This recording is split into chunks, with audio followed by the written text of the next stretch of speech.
现代台语版圣经撒迦利亚书第4章。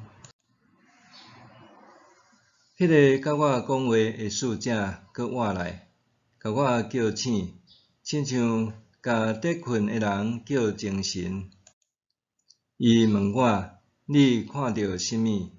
我讲：我有看到一座金灯台，台顶有一个底油的盆，盆顶有7支灯，逐支灯有7个灯芯。灯台边有2丛橄榄树，一丛伫油盆的正边，一丛伫倒边。我问甲我讲话的天使：先生，这个得表示甚物？伊应我讲：你毋知这个是甚物意思哦。我讲：先生，我毋知。伊甲我解说：上主吩咐所罗巴伯的话是安尼，毋是靠权力，毋是靠才能，着靠我的神。上主万军的统帅安尼宣布：大山啊，你算甚物？你会伫所罗巴伯面前变做平地。伊甲上重要的职搬出来的时，众人拢喊讲：上帝赐福，上帝赐福。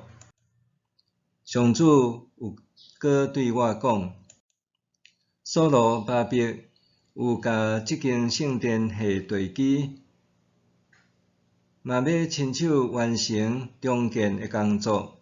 迄时，恁就知上主万军的统帅有找我来恁遮。啥人敢藐视即日看要发生的代志做小事？因一个看到所罗巴伯手搁摕对神会真欢喜。即7支灯是上主在巡视全地的目睭。我搁问迄个使者：即个灯台双边的2丛橄榄树代表是甚物？橄榄树的2支树尾的边仔有2条金的管流出金色的油，代表是甚物？伊应讲：你毋知这个是甚物意思哦。我讲：先生，我毋知。